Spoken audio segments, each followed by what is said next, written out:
I am Sushma, your GK teacher.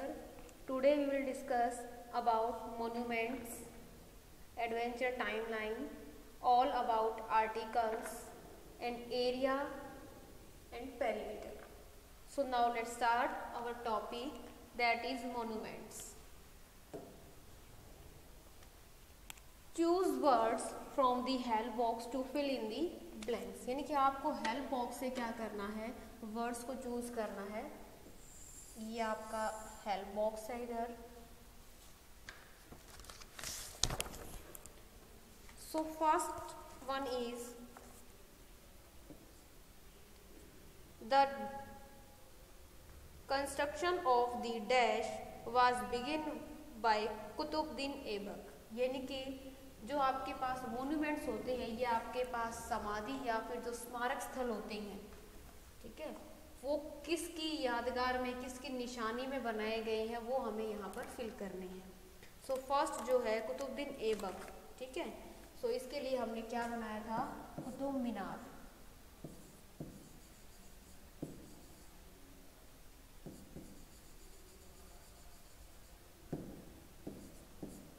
Second sentence is the dash also known as the Lal Qila was build by Shahjahan. यानी कि जिसको हम लाल किला के नाम से भी जानते हैं और जो कि शाहजहां के द्वारा बनाया गया है, उसको हम क्या बोलेंगे, red fort. Third one is dash tomb is the resting place of the second Mughal emperor, that is Humayun.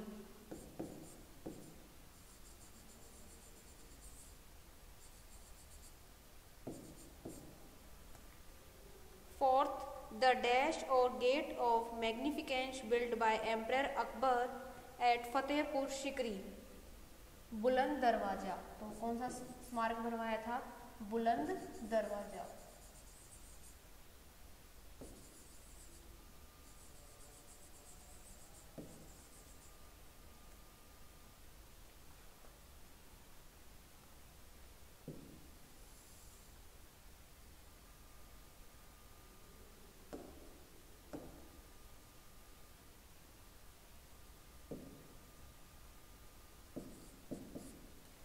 Number 5 is the dash temple stands at the place where Gautam Buddha was aligned,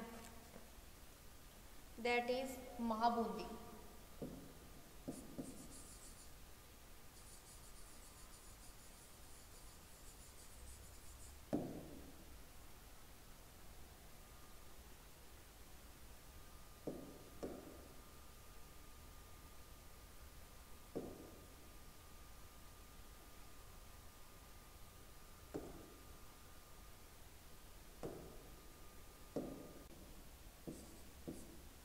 Number 6 is the rock shelters at dash have paintings done by early humans, that is Bhimbetka.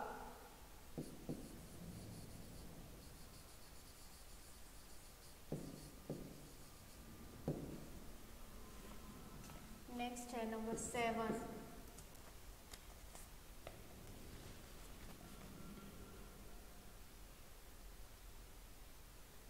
The Khalistnath temple at Ellora is carved out of one single, that is rock.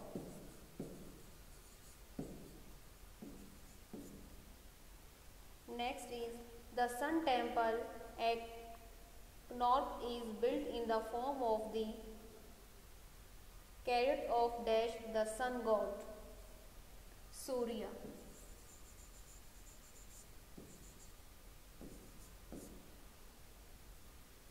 The dash of Bom Jesus is one of the oldest churches in Goa, Basilica.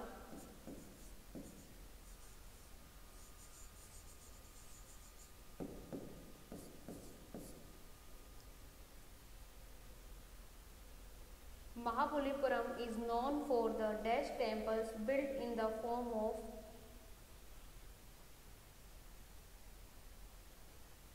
chariots.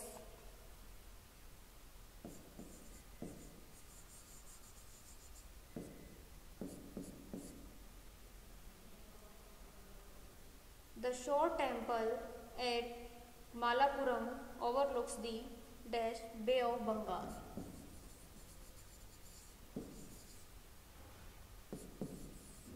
Bay of Bengal, ठीक है। सो ये जो monuments हैं ये आपने अपने SS में भी जो रीड किए होंगे, ठीक है। जो अकबर का या फिर जो भी आपके जो हिस्ट्री से रिलेटेड जो टॉपिक्स हैं उनके अंदर आपने इन मॉन्यूमेंट्स को रीड किया होगा। नेक्स्ट है adventure timeline. Read the sentences given below about some famous adventures and their achievements, then write the name of the adventure in the correct place on the timeline. तो देखिए ये आपके पास एक टाइमलाइन है number 1 to 8, 1953, 1961, 1963 up to son 2013। So देखिए यहाँ पर आपके पास जो उनके अचीवमेंट्स हैं वो आपको साइड में सेंटेंस के अकॉर्डिंग आपको यहाँ पर गिवन है। आपको सिर्फ जो उनके एडवेंचर्स हैं उनके यहाँ पर आपको जो नेम है वो कंप्लीट फिलअप करने हैं। सो ए है आपका Arunima Sinha is the first female amputee to climb Mount Everest. So देखिए अरुणिमा सिन्हा के लिए आपके पास जो है ये है नंबर 8, आप इसको कंप्लीट करेंगे। ARUNIMASINHA।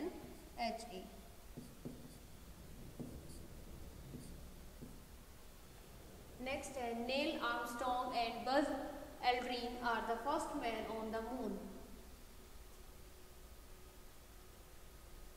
सो ये है आपके पास number 4।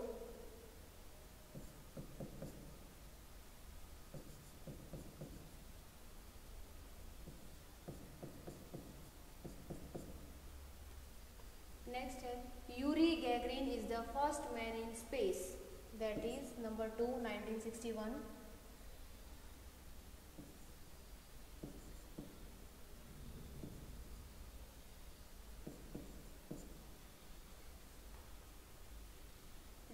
Bachendri Pal is the first Indian woman to reach the summit to Mount Everest.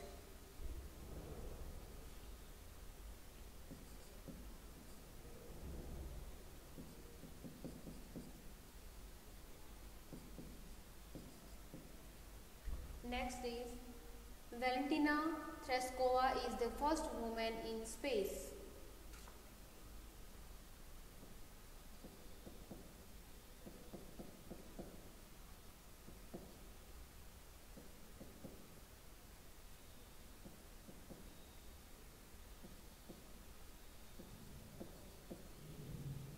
Next है wing commander Rakesh Sharma is the first Indian in space, that is number 6।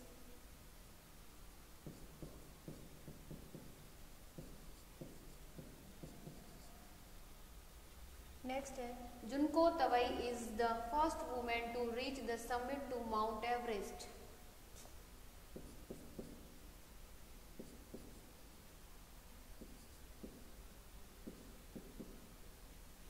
And last, on May 29, Edmund Hillary and Tenzing Norgay make the first ascent of Mount Everest.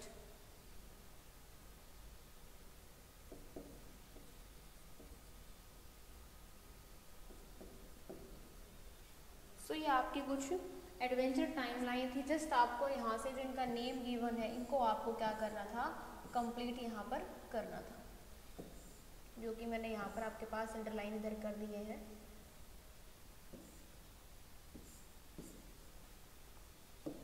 Next topic is all about article, और ये topic जो है वो आपका English grammar से related है। Tick the right option to complete the sentences. आपको options दिए हुए हैं सेंटेंसेस के साथ और आपको राइट आंसर को यहाँ पर टिक करना है। So first sentence is we use an.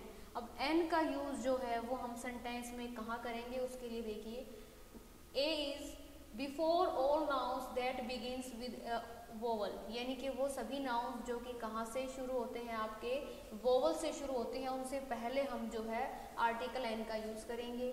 Before all nouns that begin with a vowel sound, या फिर जहाँ पर वोवल की साउंड होगी उससे पहले जो है हम वहाँ पर जो है एन का यूज करेंगे। And C is before all countable nouns that begin with a vowel sound. इनके राइट ऑप्शन इज सी, यानी कि हम जो भी हमारे काउंटेबल नाउन्स होंगे उनसे पहले जो भी हमारे वोवल साउंड के जो वर्ड्स होंगे उनसे पहले हम क्या करेंगे, एन का यूज करेंगे, यानी कि नाउन से पहले और वोवल्स की क्या होनी चाहिए, साउंड। ठीक है, ए ई आई ओ ये आपके क्या होते हैं, वोवल्स होते हैं। ठीक है, we use a before all nouns that begin with a consonant, यानी कि नाउन से पहले जो कि शुरू किसके साथ होंगे, कॉन्सोनेंट के साथ। Before all nouns that begin with a consonant sound, इनके नाउन से पहले जो कि कहाँ से शुरू होंगे, आपके कॉन्सोनेंट साउंड के साथ शुरू होंगे। Before all countable nouns that begin with a consonant sound, यानी कि काउंटेबल जो नाउन है उनसे पहले और जो कि शुरू कहाँ से होंगे, आपकी कॉन्सोनेंट साउंड के साथ। तो आपका राइट आंसर रहेगा सी, यानी कि जो कि काउंटेबल नाउन से पहले और आपकी जो स्टार्टिंग है वो कहाँ से होंगे, कॉन्सोनेंट साउंड के साथ जो है वो आपका वर्ड शुरू होगा। ठीक है, we use a before the word. अब हम ए जो है वो किस वर्ड से पहले यूज करेंगे, सो देखिए ए जो है वो हम यूज करेंगे यूनिफॉर्म। यूनिफॉर्म जो है ये आपका क्या है, आपका काउंटेबल नाउन है और जो इसकी साउंड है यूनिफॉर्म ये आपके क्या है, कॉन्सोनेंट साउंड है।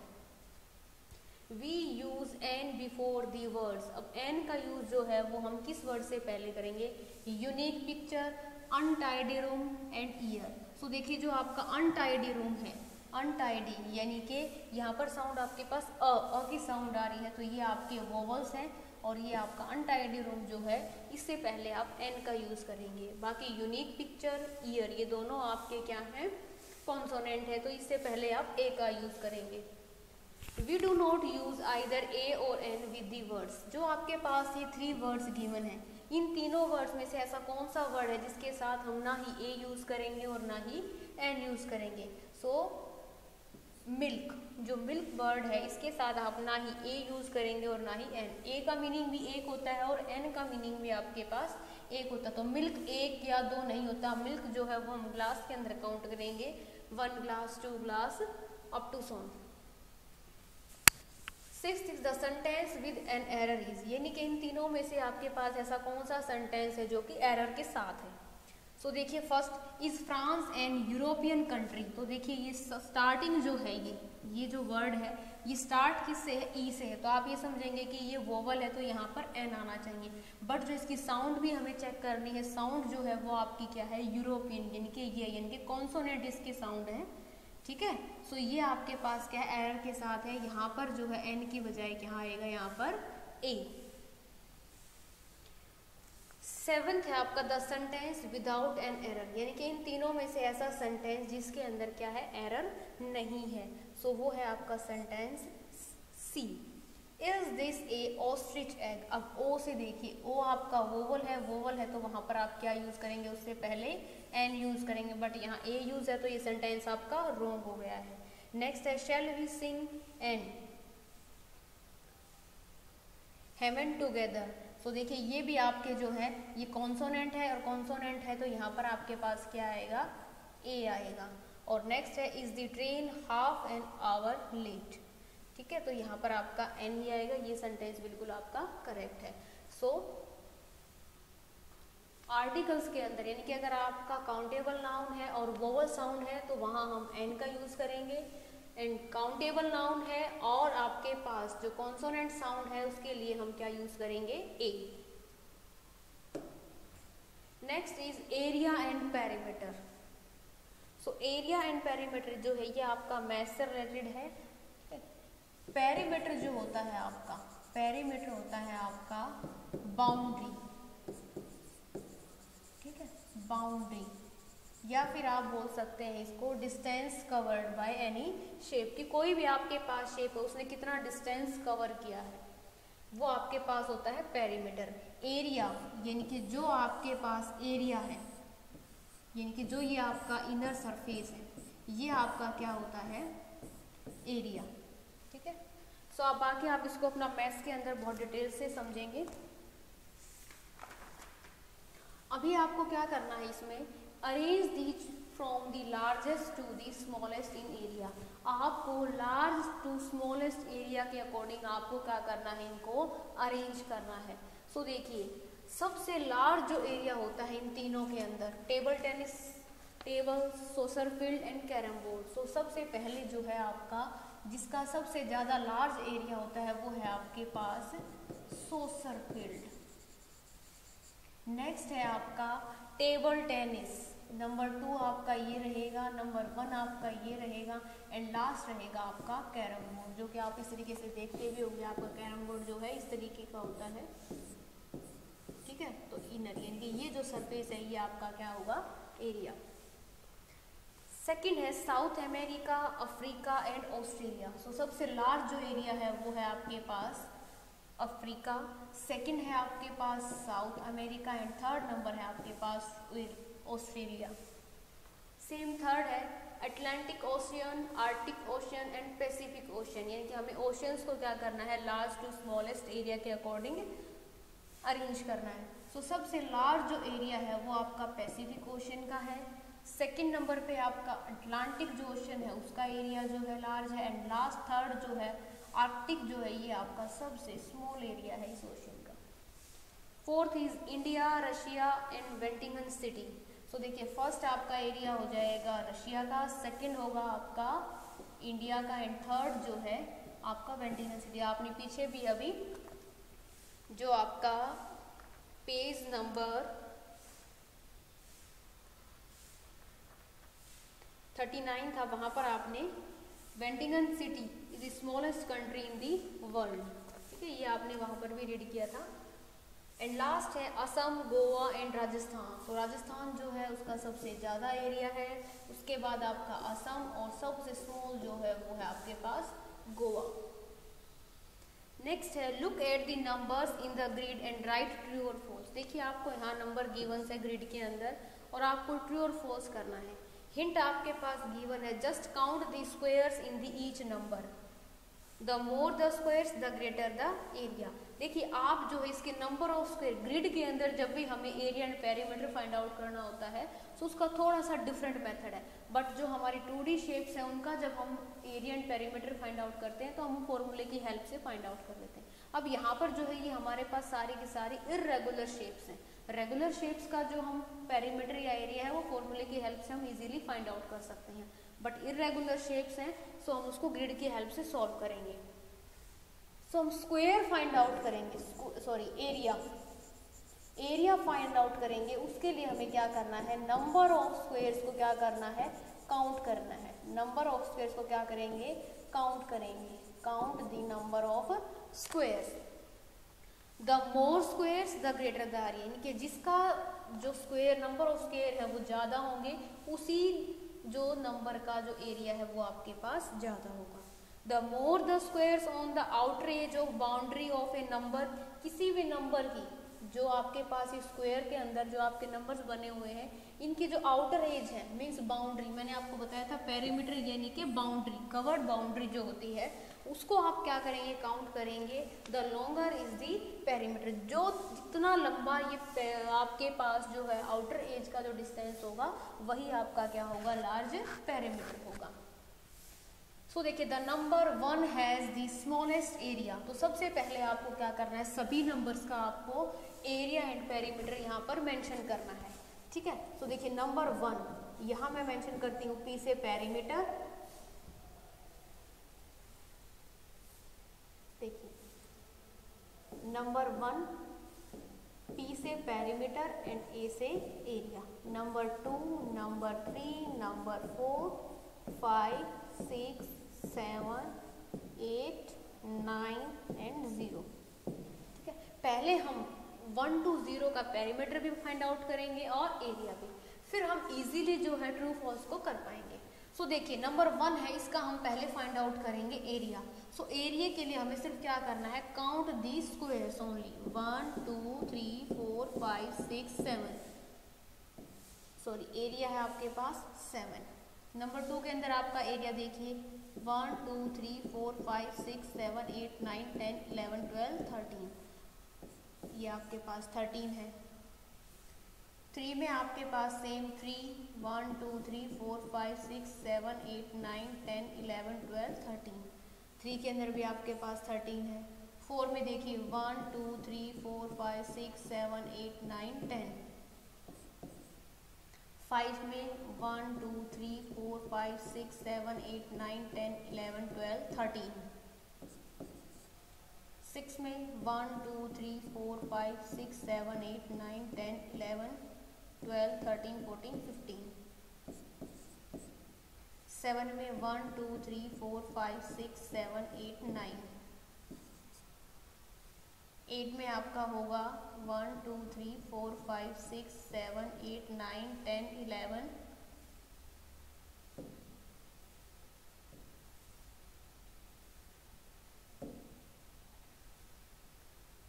1 2 3 4 5 6 7 8 9 10 11 12 13 14 15 16 एंड 17।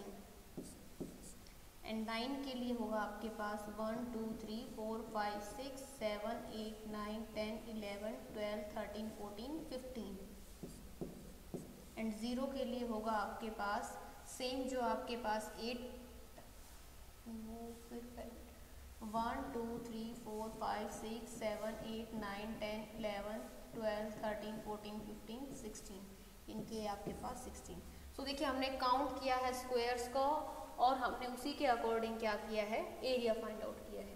सो देखिए फर्स्ट जो आपके पास है the number 1 has the smallest area. तो देखिए आपके पास एरिया आपके पास यहाँ सभी नंबर्स का है, तो सबसे स्मॉल एरिया किसका है आपके पास, नंबर 1 का। तो ये आपके पास होगा true.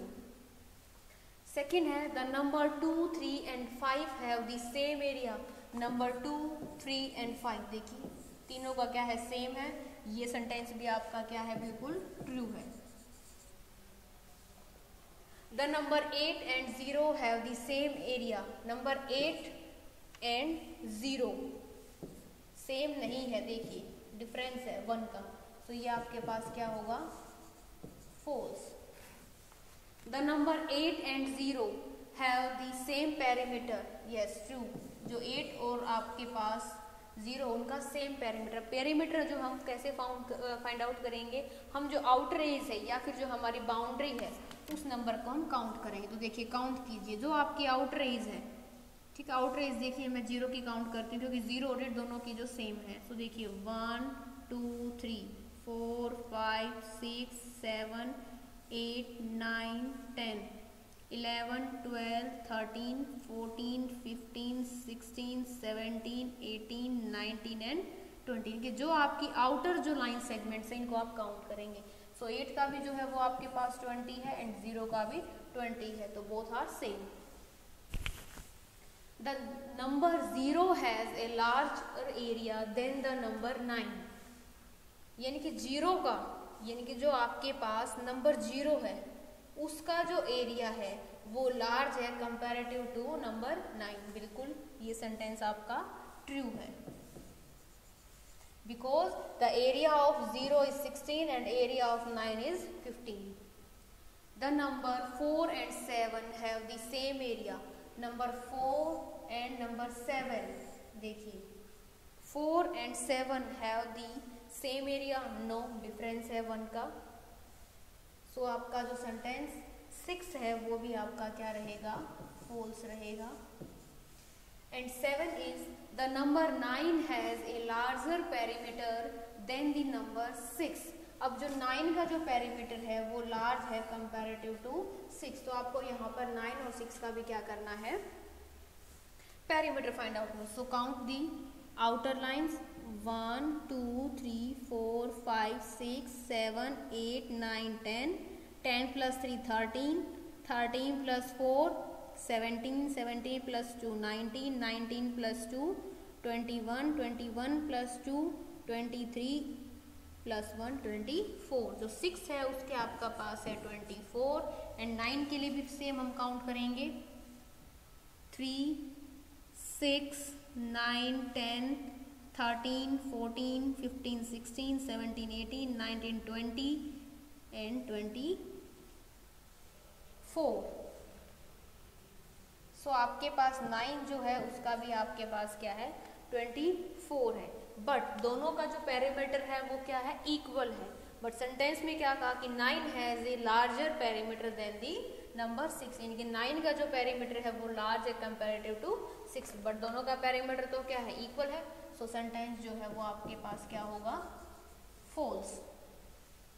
The number 8 and 0 have the smaller perimeter than the number 9 and 6, तो ये भी आपका क्या रहेगा, फॉल्स। आप इस तरीके से इसको फाइंड आउट करेंगे। And next, the number 7 has a smaller perimeter than the number 4, ये आपका ट्रू रहेगा, आप इसको ट्राई करेंगे। The number 6 has a larger area than the number 5, that is also true. So I hope आपको clear हो गया होगा, एरिया एंड पेरीमीटर बहुत इजीली हमने इनको फाइंड आउट किया है। Thank you, bye bye.